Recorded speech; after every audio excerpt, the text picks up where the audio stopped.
Shalom. Kita bersyukur kita bisa berjumpa lagi di program Fokus Kristovirus. Para sahabat Fokus Kristovirus, kami percaya perlindungan Tuhan nyata atas setiap kita dimanapun kita berada.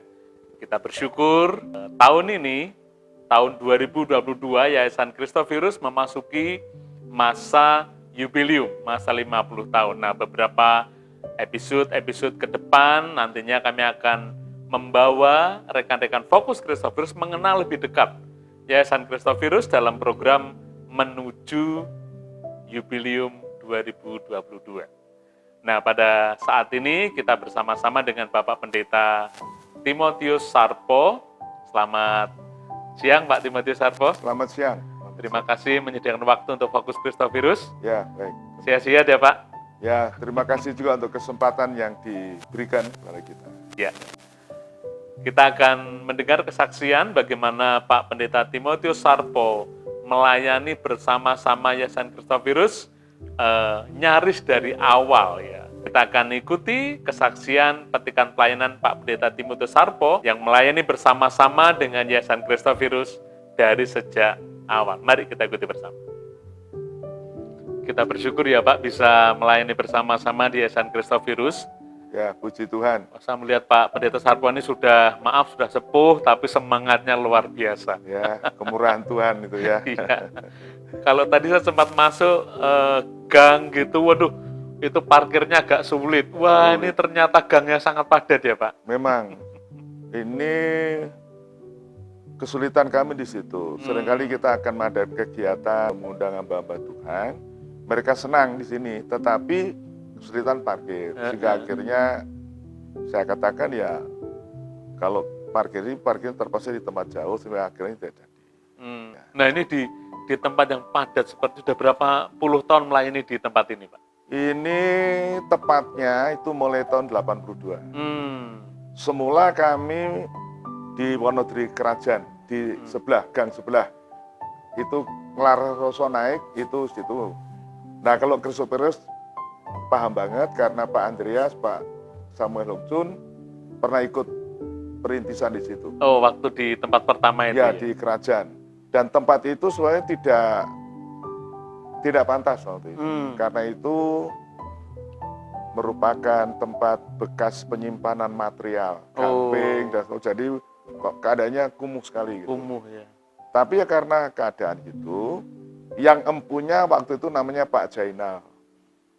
Entah bagaimana waktu itu saya belum terkenal juga. Tapi waktu saya keluar dari gereja besar itu, kami di pinggir jalan begitu, ya karena memang tidak ada penampungan waktu itu, dia kok kasihan banget ya Pak Romo dia panggilnya. Kok di sini saya ada tempat itu kalau mau pakai gitu ya. Ya akhirnya tempat itu kita pakai. Ya walaupun kita akhirnya sebetulnya kontrak gitu. Ya keadaannya sangat, ya Pak Andreas sama Pak Hokcun tahu keadaannya. Ya, itu di awal-awal pelayanan Pak Timotius Sarpo di ya? Di awal pelayan tahun 74. Tahun 74. Nah, sejak kapan Bapak kenal dengan Yayasan Kristovirus? Nah itu tadi saya katakan, saya datang di sini itu akhir 73, tepatnya bulan Januari 74, kami mengadakan KKR di Jomblang. KKR Jomblang, waktu itu ada tim penginjil dari Surabaya, namanya Pak Daniel Kansimo. Nah Pak Andreas ini kan seorang evangelis yang menggebu soal PI. Nah waktu itu rupanya dia datang ke Jomblang itu, dia melihat ada spanduk yang besar itu, dia komentarnya saya masih ingat, wah menantang banget. Karena waktu yang tuli datang, yang buta melihat, itu spanduk itu Pantekosta kan begitu ya. Betul, dan waktu itu memang mujizat terjadi. Termasuk rumah invalid yang sekarang dibeli Geraha Muria itu dulu rumah asrama invalid. Itu banyak yang datang. Banyak yang datang dengan krek dan pulang sembuh ya. Itu tahun 74. Nah waktu itulah saya kenal pertama kali dengan Pak Andreas. Pak Andreas melihat, wah, memberikan spirit gitu. Dan waktu itu Pak Andreas masih sangat remaja ya, masih muda gitu. Dia saya ingat masih pakai sepeda jengki zaman dulu itu. Yang belakangnya ada tas kecil. Nah, itu perkenalan pertama ya sepintas lalu itu, tapi akhirnya saya bisa ikut Beston di Beringgading Dalam. Oh, itu yang sering disebut-sebut Ya. Daerah ekspelacuran segala macam itu ya Pak ya. Itu setelah kami tinggal di Wonodri Kerajaan, setelah kami keluar dari gereja Jombang. Nah, makanya itu kalau Christophorus itu senasib dengan saya pribadi, itu sebabnya maka saya begitu ini. Karena sama-sama merintis.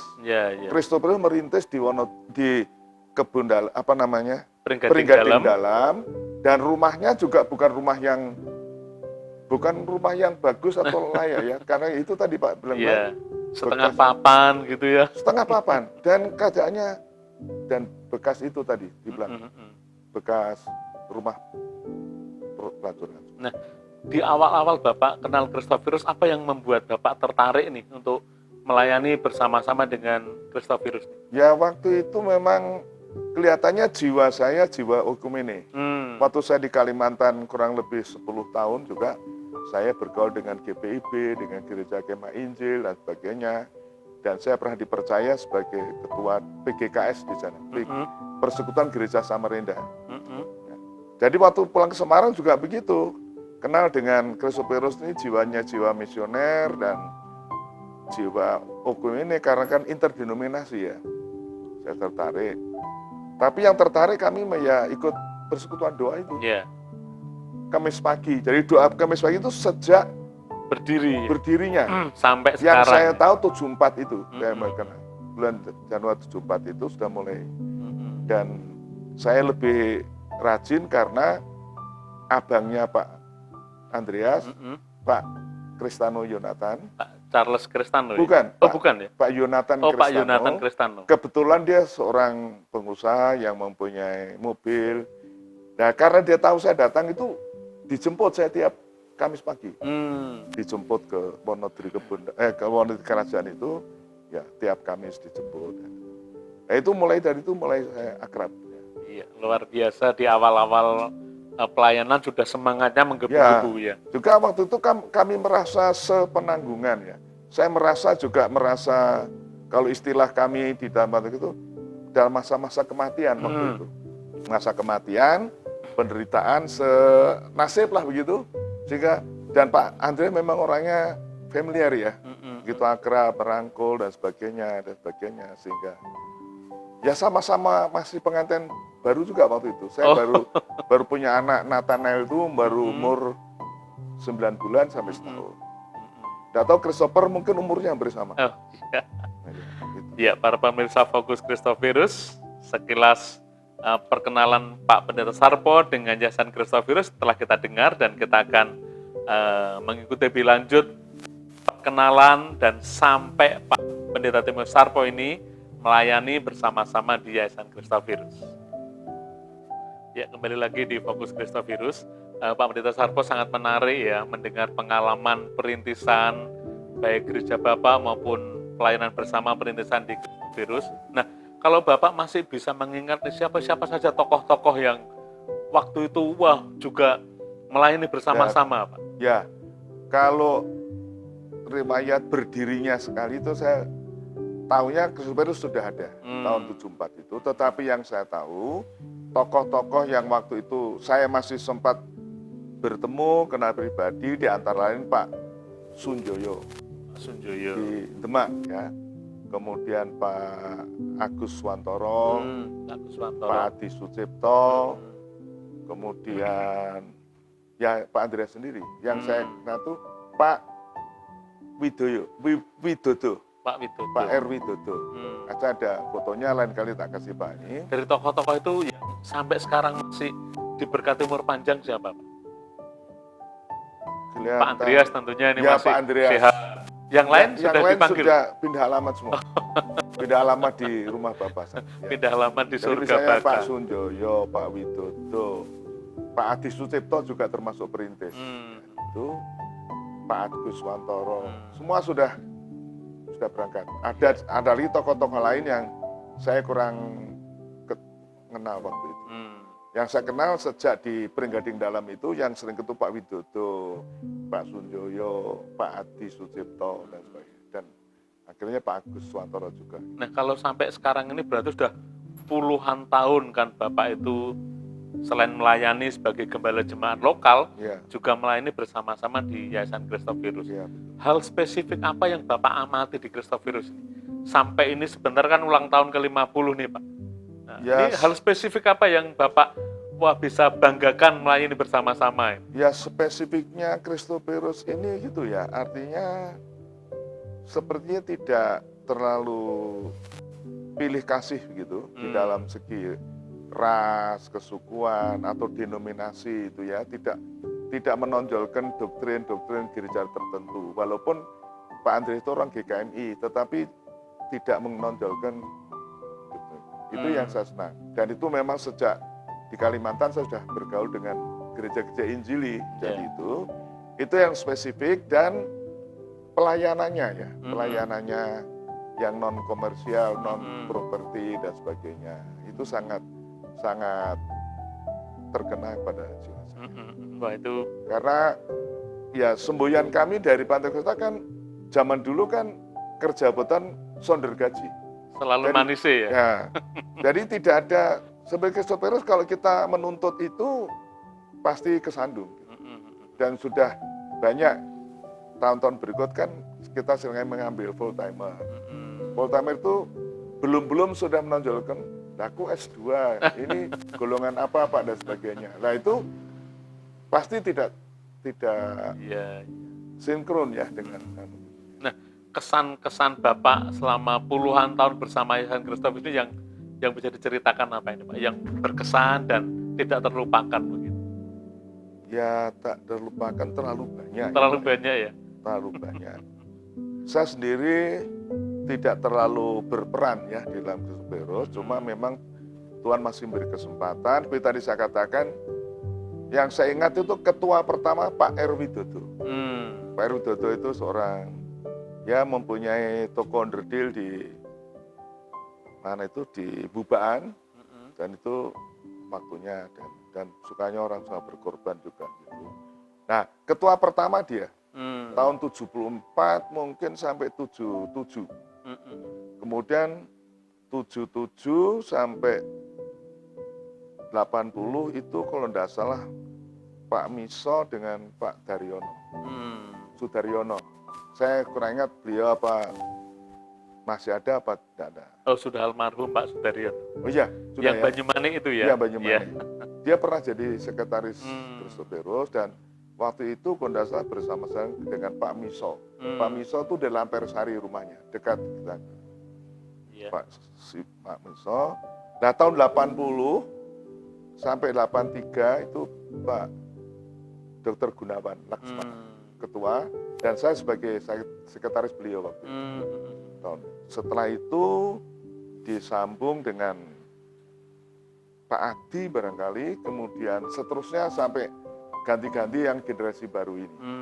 Pernah Pak Agus Swantoro. Di awal-awal Christophirus kan juga ada para suster segala macam. Apa Bapak juga mengenal mereka? Ya, terus ada cerita-cerita apa? Saya mengenal pertama Suster Christine dan Suster Margaret itu kira-kira tahun 76 mungkin ya, atau 78 barangkali. 78 waktu itu Suster Christine ikut kita juga. Saya kurang ingat kerjasama dengan Pak Andreas atau dengan Christophirus itu mulai tahun berapa. Tapi yang saya tahu mulai ingat itu tahun 77 sudah mulai ikut datang Christophirus di mana di Pringgading Dalam, kemudian disambung ke ini Jalan Sompok ya. Atas Suster Christine jiwanya jiwa mendidik anak-anak panti. Waktu itu mengumpulkan anak-anak, sempat memakai rumah di Jalan Wonodri Baru. Oh, berarti dekat dengan Pak Sarpo ya? Ya, dekat. Makanya saya itu di dekat Sendiko situ. Dekat Pak Sendiko. Sempat mungkin berapa tahun ya menggunakan tempat itu, masih nyewa kontrak situ. Dan waktu itu masih laki perempuan. Tampung. Saya ingat waktu itu yang dipercaya Ibu Ineke namanya. mungkin beberapa saya ingat itu ya. Kemudian tahun 80-an mungkin ya, itu bisa dapat tempat di sekarang, di Karangrejo itu. Di Karangrejo, ya. Ya itu Pak Adi yang gigih membantu waktu itu. Ya, para pemirsa Fokus Christophirus, kita mendengar betapa luar biasa pengalaman Pak Pendeta Sarpo, ya, puluhan tahun bersama-sama dengan Yayasan Christophirus, dan kita akan mendengar kembali penuturan beliau tentang harapan-harapan bagi Yayasan Christophirus ke depan. Tahun ini Yayasan Christophirus berusia 50 tahun, Pak. Ini satu usia yang emas ya, usia yang luar biasa nih. Karena ada begitu banyak yayasan, lembaga, belum sampai usia 50 sudah berguguran. Tuhan berkarya luar biasa. Nah, tentunya ada harapan-harapan yang mungkin Bapak juga bisa sampaikan untuk Yayasan Christophirus ke depan ini. Ya, jadi sesuai dengan kata jubileum itu artinya kan 50 tahun. Dan 50 tahun itu memang tahun emas. Bicara soal emas itu bicara tentang tahan uji. Selama 50 tahun itu ya Christophirus memang melalui berbagai ujian ya. Masalah dana dan sebagainya itu memang sejak dulu Christophirus tidak mempunyai sumber dana khusus ya, tidak ada drop-dropan itu tidak ada. Tetapi sesuai atau menurut pengalaman saya itu ya kita selalu jalan dan belum pernah kita kolak gitu ya. Dan nyatanya memang seperti Pak Bileus katakan, banyak yayasan-yayasan yang banyak merotoli, bahkan yang tingkat besar. Tapi puji Tuhan ya Christophirus masih bisa tahun ini mencapai 50 tahun. Kita patut bersyukur, tetapi tidak perlu memegahkan diri, karena itu semua kemurahan Tuhan. Harapan Bapak ke depan apa ini? Nah, karena demikian, maka pengalaman masa lalu itu, Christophirus itu bisa bertahan karena ditangani oleh orang-orang yang memang seperti 2 Timotius 2 ayat 2 itu, orang-orang yang dapat dipercayai. Dan itu Paulus kan berpikir mencari orang-orang yang bisa meneruskan generasi penerus itu, orang yang dapat dipercaya. Bukan orang pandai atau orang yang kaya, tetapi yang bisa dipercaya tugas-tugas itu tadi ya, yang non-profit dan sebagainya. Terutama bisa. Nah, tentu harapan kami ya, kami kan sudah, usia saya sekarang ini sudah mau masuk 79. Kurang berapa bulan sudah 79. Pak Andreas mungkin 78. Jadi kita ini sudah mendekati garis finish lah. Maka dari itu ya kita mengharapkan saudara kita yang masih punya potensi, masih punya kekuatan baik fisik maupun mental gitu ya, supaya jadilah orang-orang yang dapat dipercaya. Nah, orang yang dapat dipercaya itu bukan karena dia pandai atau karena dia mampu secara setia. Itu yang kita cari. Jadi kalau cari orang pandai, orang ini itu tidak susah. Tapi cari orang yang setia dan jujur, jujur, dapat dipercaya. Itu memang kriteria firman Tuhan. Di dalam 1 Korintus 4 itu dikatakan, kita ini sebagai hamba-hamba Tuhan itu ternyata dapat dipercayai. Nah, itu yang penting. Ya, dapat dipercayai. Jadi tidak ada. Nah, saya bersyukur karena saya mengamati juga pengurus-pengurus yang beberapa periode terakhir ini kan tidak kurang ya dapat dipercayai, dan mereka mempunyai dedikasi, mempunyai integritas yang sempurna. Dan ini kami. Tapi juga kami harus menyadari bahwa mereka itu satu kali akan tua. Pasti akan. Jadi memang perlu mengkader ya. Mengkader generasi mudanya sekarang ya. Tentu ya cari, ya kalau orang Jawa bilang itu ada 3B. Bibit, bobot, dan bebet. Ya. Itu bukan hanya berlaku kalau orang mau cari jodoh aja, Pak. Oh ya enggak. Bibit itu artinya dalam pelayanan juga seperti itu ya. Dalam pelayanan itu ada bibit, bobot, bebet itu.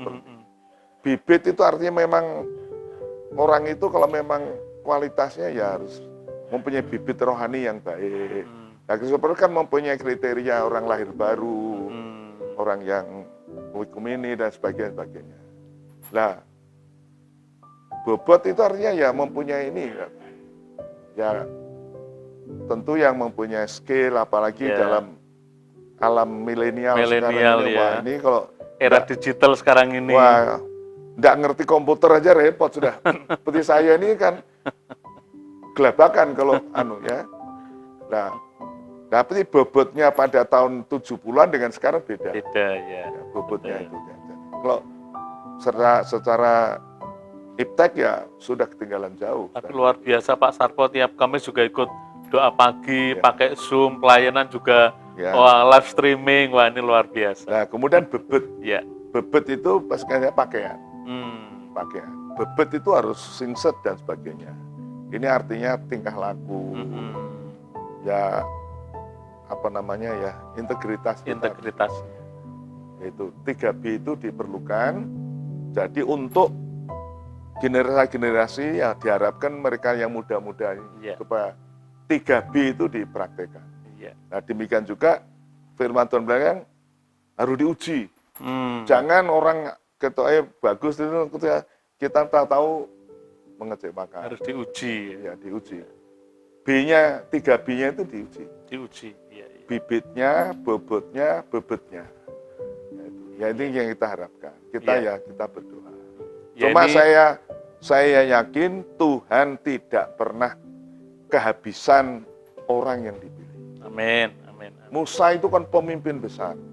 Sukar loh mencari mengganti. Tetapi ya Tuhan ternyata menyediakan Yosua. Ya, begitu Elia kan. Tapi ya Tuhan menyediakan Elisa. Dan seterusnya. Paulus menyediakan Timotius, Titus, Apolos dan sebagainya. Saya kira Tuhan mesti punya, cuma di mana mereka sekali itu yang perlu kita cari. Jadi bicara tentang mencari bibit, bobot yang dapat dipercayai tadi Pak ya. Rasul Paulus memberikan kriteria yang dapat kita pergunakan. Itu dalam 2 Timotius 2 itu, Paulus katakan pertama rela menderita bagi Kristus. Menderita dalam tanda petik ya, bukan harus miskin, harus tidak, tapi rela. Dan dia katakan tiga kriteria itu. Pertama, seorang prajurit. Paulus katakan prajurit itu yang baik ya maksudnya ya. Prajurit yang baik itu tidak memusingkan soal penghidupannya. Pangan atau kalau katakanlah bonus atau insentif, honor ya begitu. Kita seringkali kesandung itu karena banyak hamba Tuhan gagal karena tersandung di situ. Karena mungkin honornya kurang dan sebagainya. Banyak alasan lah. Ya. Kemudian seorang olaragawan. Kalau olaragawan itu Paulus menekankan tentang cara bermain. Bukan hasil loh Pak. Bukan goal tetapi caranya. Jadi rupanya Paulus itu seorang pemerhati olaragawan. Misalnya pemain badminton. Misalnya bisa smash koknya jatuh di itu. Tapi kena pinggiran. Kan dianulir Pak. Atau kena net. Itu caranya. Jadi pada hasilnya koknya sudah jatuh di tempat musuh. Atau bola tendang masuk gol, gawang. Tetapi mungkin offside misalnya tendang, kan dianulir. Petinju, maksudnya memukul jatuh sampai ke knock out misalnya gitu ya. Tetapi yang dipukul perut Pak, itu udah dihitung. Ya kan itu aturan main. Jadi Paulus itu rupanya pemerhati olahragawan. Sebab itu kita itu harus bermain menurut cara. Nah, dalam Alkitab ada contoh. Musa dan Harun, itu kan pemimpin besar. Tetapi kan tidak bisa masuk negeri Kanaan. Dua orang tua. Kenapa Pak? Kepleset sedikit saja. Caranya, yaitu mungkin Pak Filipus sudah tahu. Dalam bilangan dikatakan, Tuhan suruh dia bicara sama bukit. Tidak usah memukul ya. Jangan memukul, tapi dia pukul. Tapi kalau kita membaca, nadanya emosional. Dan Tuhan berkata, kamu tidak menghormati aku, tidak menguduskan, kamu tidak boleh masuk negeri Kanaan. Loh kalau pikir Musa kan berhasil mengeluarkan air dari hasilnya ada, Pak. Tetapi caranya tidak begitu. Itu sesuai dengan kehendak Tuhan. Ya, jadi maksudnya kita itu melayani Tuhan, apalagi pengurus-pengurus Kristus. Kita juga jangan hasilnya, pokoknya dapat uang bagaimana bisa menyejahterakan Kristus, tapi caranya bagaimana? Iya. Terima kasih untuk pesan-pesan dan juga nilai-nilai yang Bapak sampaikan, bukan hanya untuk kami tentunya, tapi juga untuk para pemirsa Fokus Kristus. Ya. Pak Pendeta Timo Sarpo, terima kasih untuk waktunya, kesempatan ini, dan kita berdoa supaya menjelang jubilium 50 tahun dan nanti pasca jubilium Kristus dapat menemukan generasi-generasi yang seperti Bapak sampaikan tadi. Ya, kita perlu berdoa supaya Tuhan membangkitkan orang-orang muda yang potensial, terutama yang 3B tadi itu punya bibit, bebet, dan bobot yang baik. Ya, itu kita doakan bersama-sama. Pasti Tuhan sediakan. Amin. Ya. Demikian para pemirsa Fokus Kristus, perbincangan kita dengan Bapak Pendeta Timotius Sarpo.